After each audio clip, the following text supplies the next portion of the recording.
Well, these matchups are always interesting.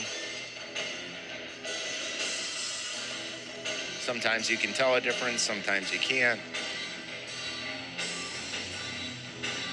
When you look over at the Drexel team, they're all getting on the weight because they have to wrestle Army West Point tomorrow, about noon or 1 o'clock. So the dedication to wrestling never goes away. You're doing one dual meet, and then the next day, well, you get a present. You get a 1 pound allowance, right? But if people don't respect this sport, I don't want to know you. Carter with a really good inside tie there. He's powerful. That's a good hand fight. Fight inside. Grab it. Circle. But Tyler's been doing this a long time.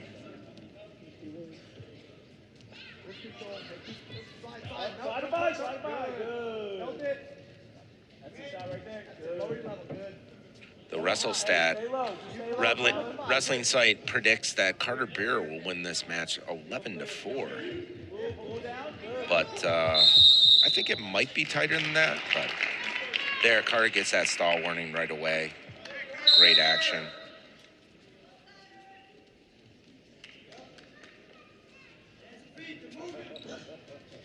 As I mentioned, Carter's having a great season with that 13-7 record. Took first place at the Madtown Open. At that event, he got a tech fall, major decision, and a fall in the finals. Versus Benny Rogers of Cornell, he wrestled today against Lehigh. Tough guy. He was 4th at the Franklin and Marshall Open. Last season, he was 12-7 as a redshirt, so he's looking for a breakout year, which he will have. Really good single there.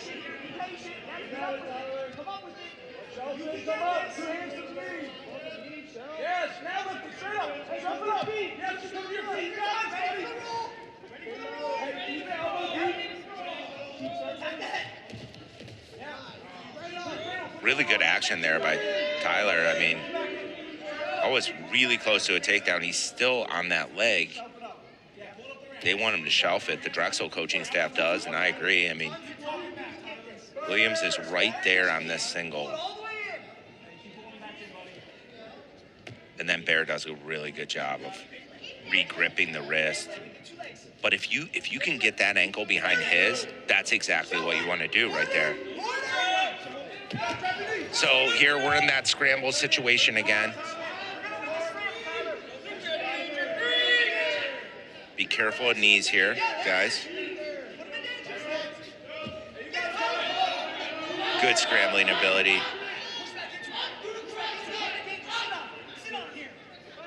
The ref might let this run out, or he might stalemate it. There's only 12 seconds left in the first. I think he might stop it. Actually, no.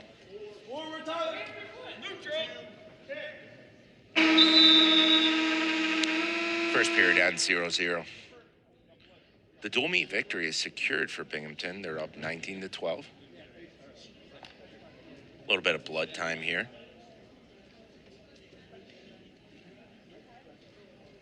Coach Borshoff and his staff talking to Carter.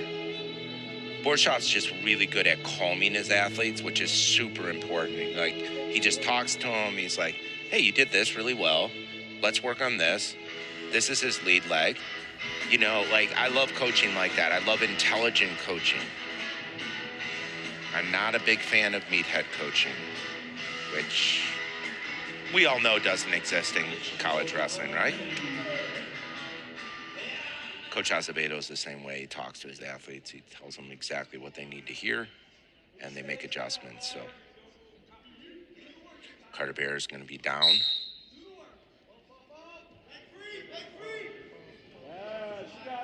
You see a lot of claw rides on both sides. He's got a back hook in from the right side.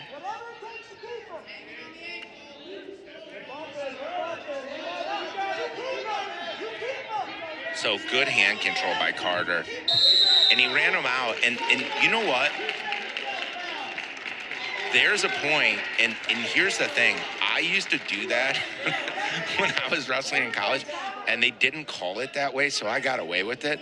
But I think I shouldn't have gotten away with that at all. So I think that's actually a really good call because you're not creating action. You are running the guy out to get that restart on top. And, yeah, like, it was a great call right there by the official. And, yes, as a coaching staff, I know why you get frustrated by that. But at the end of the day, I mean, we're trying to create action in college wrestling, and that's not creating action by running the guy out. So, but Carter did a good job staying on his feet, too. And now Williams has a great ride on him, like a really strong ride.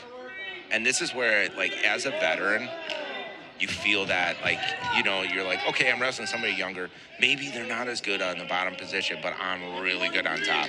So rightfully so, they hit it. And this is a tilt position. There's a count. There's a 2-point count. He's counting again. So 2 points near fall. Beautiful tilt by Tyler Williams. Extremely athletic right there. I keep saying it, I sound like a broken record, but, you know, being a veteran in this situation reaps a lot of benefits.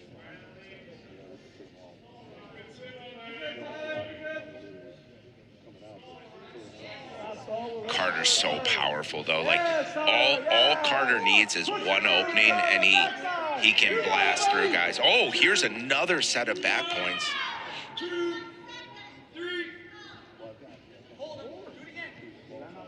So we got 3-point near fall there. So he's opened this match up.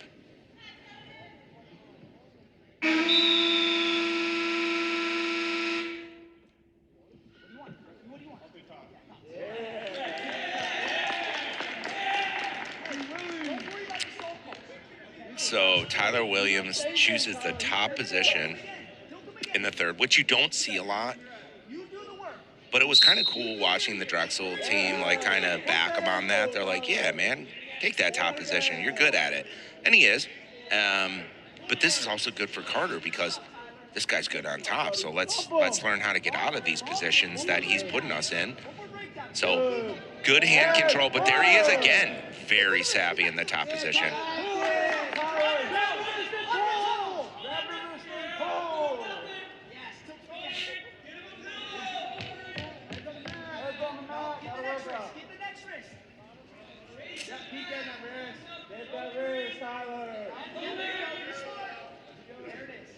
Got him all the way flat right now.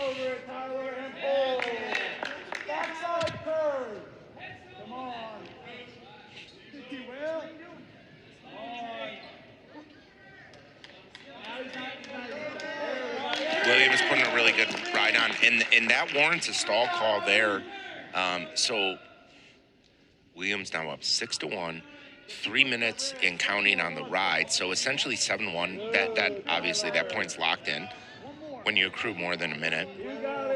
And I mean, these are good learning experiences for young guys. You know, being like, okay, I'm wrestling an older guy. He's really good on top. You know, you never know if these guys wrestle again at the EIWA tournament. It could go a different direction, but like right now, I think like Tyler Williams is like saying, hey, you know, if you're gonna beat me, you got to get out. You know, you obviously at the end of the day, you know, I've said this before, the biggest adjustment between high school and college wrestling is that bottom position, and Tyler will figure it out. I guarantee you that. But also it does take time, and it takes a lot of mat experience. So this dual meet's going to wrap up. The team score is going to go to 19-15. Great job by Tyler there. From Drexel, really well wrestled match. As I said, 19-12, an EIWA win for Binghamton. Lots of respect for both programs. So Drexel's on the road again tomorrow. As I mentioned, they're against Army at 3 p.m. Bingham's right back here tonight against Buffalo, starting at 7:30 here. Quick turnaround.